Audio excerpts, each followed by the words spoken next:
आज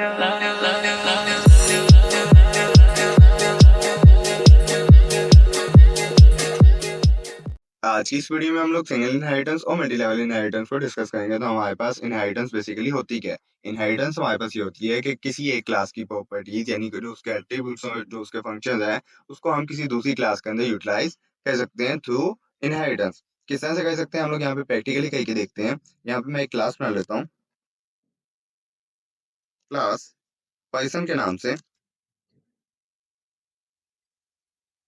और इसके अंदर मैं दो एट्रीब्यूट्स बना देता हूँ, इंट, सो यहाँ पे पहले पब्लिक लिखूंगा मैं,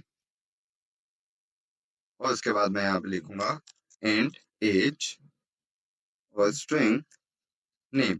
अब ये जो दो एट्रीब्यूट्स हैं वो मेरे पास पर्सन के आएंगे। इसी तरह से मैं एक यहाँ पे फंक्शन बना देता हूँ, फंक्शन डिस्प्ले के नाम से,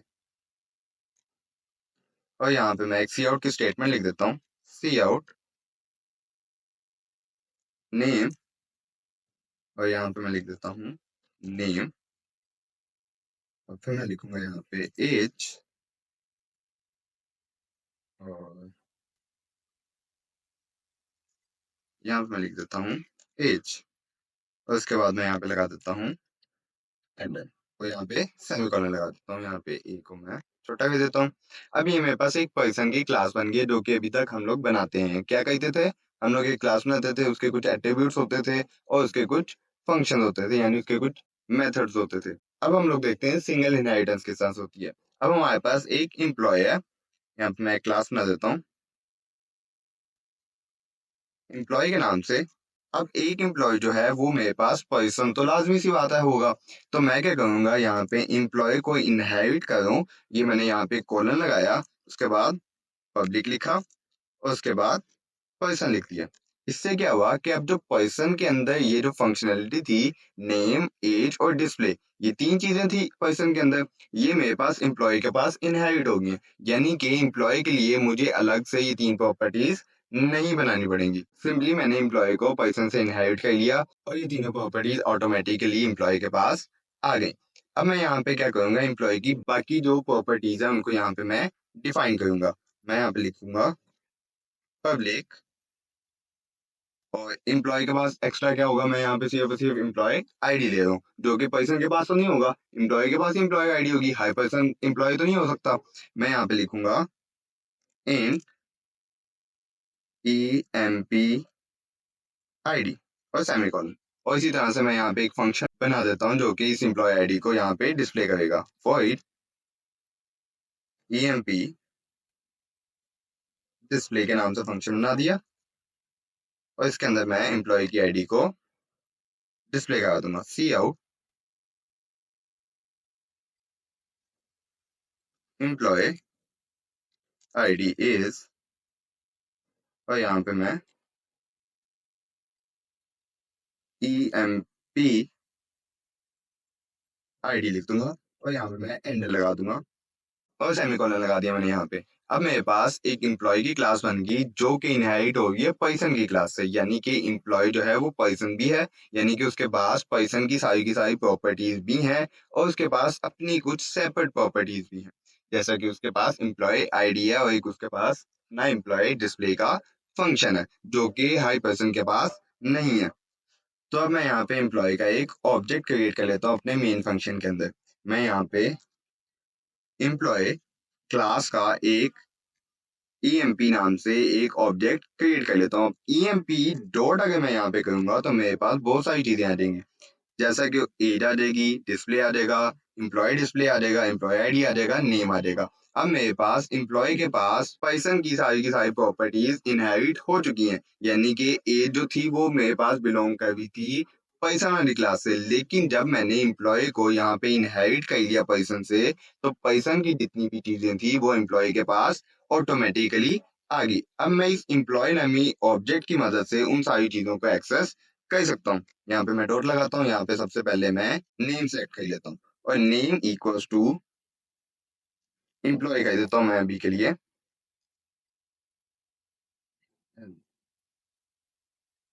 YWE।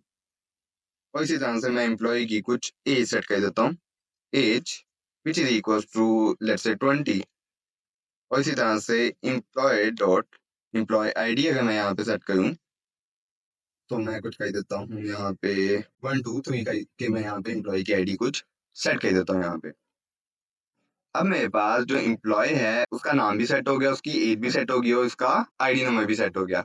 अब यहाँ पे हम फंक्शंस की तरफ आते हैं कि फंक्शन को किस तरह से कॉल कर सकते हैं हम लोग ऑब्जेक्ट की मदद से। तो वो भी इसी तरह से सेम करेंगे हम लोग। emp डॉट डिस्प्ले के फंक्शन को कॉल करूंगा तो पाइथन के अंदर जो डिस्प्ले का फंक्शन था वो कॉल हो जाएगा। इसी तरह से emp डॉट एम्प्लॉय वाले डिस्प्ले के फंक्शन को अगर मैं कॉल करूंगा तो वो भी मेरे पास कॉल हो जाएगा। मैं यहाँ से इस प्रोग्राम को रन करता हूँ, एग्जीक्यूट करता हूँ, तो मेरे पास यहाँ पे नेम एम्प्लॉय आ गया और एज उसकी आ गई 20। यहाँ पे मैंने थोड़ी सी स्पेस दी थी, मैं इसको हाईलाइट कर देता हूँ। नेम एम्प्लॉय और एज आ गई मेरे पास यहाँ पे 20। इसी तरह से employ ID is equal to जो भी मैंने यहाँ पे एम्प्लॉय आईडी सेट की थी वो यहाँ पे आ गई। यानी कि हमारे पास एम्प्लॉय था और उसके अंदर एम्प्लॉय की प्रॉपर्टीज तो थी ही थी और उसके साथ साथ हमारे पास पर्सन की उसके पास प्रॉपर्टीज भी इनहेरिट हो गई। यानी कि हमारे पास एम्प्लॉय के अंदर इस चीज को इम्प्लीमेंट अलग से नहीं करना पड़ा। पर्सन क्लास थी लेकिन जो पर्सन क्लास की प्रॉपर्टीज थी उसको इनहेरिट हम लोगों ने एम्प्लॉय में करवा दिया और फिर हम लोगों ने एम्प्लॉय के ऑब्जेक्ट की मदद से उसको एक्सेस भी कर दिया। यानी एम्प्लॉय के पास अब पर्सन की जो भी प्रॉपर्टीज हैं वो मौजूद हैं। अब आते हैं हम लोग मल्टी लेवल इनहेरिटेंस के ऊपर। मल्टी लेवल इनहेरिटेंस किस तरह से हो सकती है कि एम्प्लॉय को फर्दर आगे इनहेरिट कर दिया जाए। यानी कि एम्प्लॉय पहले से पर्सन से इनहेरिट होके आ रहा है और हम क्या करेंगे, एम्प्लॉय को फर्दर आगे किसी और क्लास के साथ इनहेरिट कर देंगे। यानी कोई और क्लास है जो कि एम्प्लॉय से इनहेरिट हो रही होगी फर्दर आगे। मैं यहाँ पे एक काम करता हूँ, क्लास मैनेजर के नाम से बना देता हूँ और यहाँ पे मैं उसको इनहेरिट कर देता हूँ पब्लिकली। कहाँ से? एम्प्लॉय वाली क्लास से। तो अब मैनेजर के पास एम्प्लॉय की प्रॉपर्टीज तो आ ही गई लेकिन उसके साथ साथ उसके पास पर्सन की भी सारी की सारी प्रॉपर्टीज आ गई। कैसे आ गई?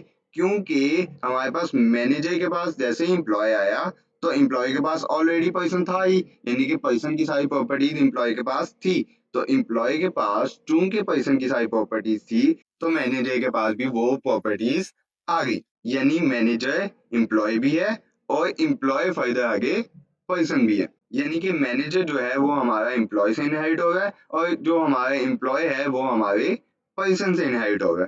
पर्सन की प्रॉपर्टीज एम्प्लॉय में आई, एम्प्लॉय की प्रॉपर्टीज मैनेजर के पास सारी की सारी चलेगी। अब मैनेजर के पास लेट्स से यहाँ पे मैं कह देता हूँ इंट, सॉरी पहले यहाँ पे पब्लिक लिखूंगा और यहाँ पे इंट रूम नंबर, यानी कि जो हमारा मैनेजर होगा उसका कोई सेपरेट रूम होगा। और उसके साथ साथ मैं यहाँ पे कह देता हूँ वॉइड रूम डिस्प्ले के नाम से। डिस्प्ले के नाम से एक फंक्शन बना देता हूँ और यहाँ पे मैं इसके अंदर एक सी आउट की स्टेटमेंट लिख देता हूँ। लेट्स से रूम नंबर और यहाँ पे मैं लिख देता हूँ रूम नंबर और यहाँ पे मैं एक एंडल भी लगा देता हूँ सेमीकोलन। अब मेरे पास अगर मैं एम्प्लॉय की मदद से इस रूम नंबर को एक्सेस करने की कोशिश करूँ तो नहीं आएगा। क्यों नहीं आएगा? क्योंकि एम्प्लॉय के पास मैनेजर का डाटा नहीं है, मैनेजर के पास एम्प्लॉय का डाटा है। यानी कि जो मेरा एम्प्लॉय है वो मैनेजर की प्रॉपर्टीज को एक्सेस नहीं कर सकता लेकिन जो मेरा मैनेजर है वो एम्प्लॉय की सारी प्रॉपर्टीज को एक्सेस कर सकता है और उसके साथ साथ पर्सन की प्रॉपर्टीज को भी कर ही सकता है। तो मैं यहाँ पे कहता हूँ, काम करता हूँ, इस सारी चीज को मैं यहाँ पे नहीं लिखता, एम्प्लॉय का नहीं बनाता बल्कि मैनेजर का यहाँ पे एक मैं ऑब्जेक्ट क्रिएट करता हूँ। Manager MANG। अब अगर मैं MANG डॉट करूँ तो अब मेरे पास ये एज और ये जो मेरे पास नेम और ये जो डिस्प्ले मेरे पास आ रहा है ये मेरे पास आ रहा है पर्सन वाली क्लास से। और उसके साथ साथ ये जो एम्प्लॉय आईडी और एम्प्लॉय डिस्प्ले आ रहा है वो मेरे पास एम्प्लॉय वाली क्लास से आ रहा है। और इसके साथ साथ जो मेरा रूम नंबर है वो मेरे पास जो है वो मैनेजर का अपना है। तो यहाँ पे मैं इसकी प्रॉपर्टी सारी की सारी सेट कर देता हूँ। डॉट सबसे पहले नेम सेट करूंगा यहाँ पे माय नेम करके और यहाँ पे मैं सेमीकोलन लगा देता हूँ और उसके बाद MANG डॉट, इसको थोड़ा सा ऊपर कर लेते हैं, MANG डॉट ये सेट कर देता हूँ मैं, लेट से 30 कर देता हूँ और MANG जी डॉट एम्प्लॉय आईडी होगी इसकी कुछ ना कुछ लाइक 321। इसी तरह से MANG के पास रूम नंबर भी होगा हमारे पास। तो रूम नंबर मैं सेट कर देता हूँ यहाँ पे लेट से 009। तो मेरे पास मैनेजर की अब 4 प्रॉपर्टीज है, नेम, एज, एम्प्लॉय आईडी और उसके पास उसका रूम नंबर भी है। लेकिन एम्प्लॉय के पास रूम नंबर नहीं था। अब चूंकि मैनेजर है तो मैनेजर के पास रूम नंबर अपना है। अब अगर मैं यहाँ पे करूँ MANG डॉट डिस्प्ले, तो ये मेरे पास डिस्प्ले कर देगा एज अ पाइथन फंक्शनैलिटी को। उसके बाद अगर मैं करूँ MANG डॉट एम्प्लॉय, तो जो उसकी एम्प्लॉय वाली फंक्शनैलिटीज है उसको डिस्प्ले कर देगा। इसी तरह से अगर MANG डॉट रूम डिस्प्ले करूंगा तो मेरे पास ये जो मैनेजर का रूम नंबर था वो मेरे पास यहाँ पे वो प्रिंट करा देगा स्क्रीन के ऊपर। अब अगर मैं यहाँ से इसे रन करूँ तो ये मेरे पास कुछ हैवे दे रहा है, मेरे ख्याल में 00 की वजह से दे रहा है। अब अगर मैं यहाँ से इसे रन करके देखता हूँ तो ये मेरे पास रन हो गया, क्योंकि 2 0 मैंने स्टार्ट में डाल दिए थे, वो ऑक्टल वैल्यू में चला गया। तो सारी चीजों को हम यहाँ पे छोड़ देते हैं, डिस्कस नहीं करेंगे। यहाँ पे मेरे पास उसने नेम, माई नेम प्रिंट करा दिया, एज 30 प्रिंट करा दी, एम्प्लॉय आईडी भी करा दी और जो मैनेजर का अपना रूम नंबर था वो भी यहाँ पे हमारे पास डिस्प्ले हो गया। अब यहाँ पे हमारे पास अगर सिर्फ एम्प्लॉय तक देखते तो ये सिंगल इनहेरिटेंस थी, लेकिन अब अगर हम मैनेजर की तरफ चले गए यानी कि एम्प्लॉय भी फायदा आगे हमारे पास ड्राइव हो गया, तो वो मेरे पास मल्टी लेवल इनहेरिटेंस होगी। अब मैनेजर आगे फर्दर भी हमारे पास इनहेरिट हो सकता है, यानी कि जितना चाहे हम उसको फर्दर आगे इनहेरिट कर सकते हैं और वो सारा का सारा हमारे पास मल्टी लेवल इनहेरिटेंस में ही आ जाएगा। तो आज की हमारी इस वीडियो में हम लोगों ने सिंगल इनहेरिटेंस और मल्टी लेवल इनहेरिटेंस को डिस्कस किया। हमारे पास सिंगल इनहेरिटेंस ये थी कि हमारे पास कोई एक क्लास से कोई दूसरी क्लास हमारे पास इनहेरिट हुई थी, यानी कि एक क्लास से कोई दूसरी क्लास इनहेरिट हुई तो सिंगल इनहेरिटेंस। और अगर वो जो इनहेरिटेड क्लास ही ऑलरेडी वो फर्दर किसी और क्लास के ऊपर इनहेरिट होगी तो वो मेरे पास मल्टी लेवल इनहेरिटेंस बन गया, यानी कि एक से ज्यादा लेवल जब मेरे पास इनहेरिटेंस के आगे तो वो मेरे पास मल्टी लेवल इनहेरिटेंस आ गई। तो इस टॉपिक से रिलेटेड आपका कोई भी क्वेश्चन हो तो आप लोग कमेंट सेक्शन में मेरे से पूछ सकते हैं। That's it for today's lecture.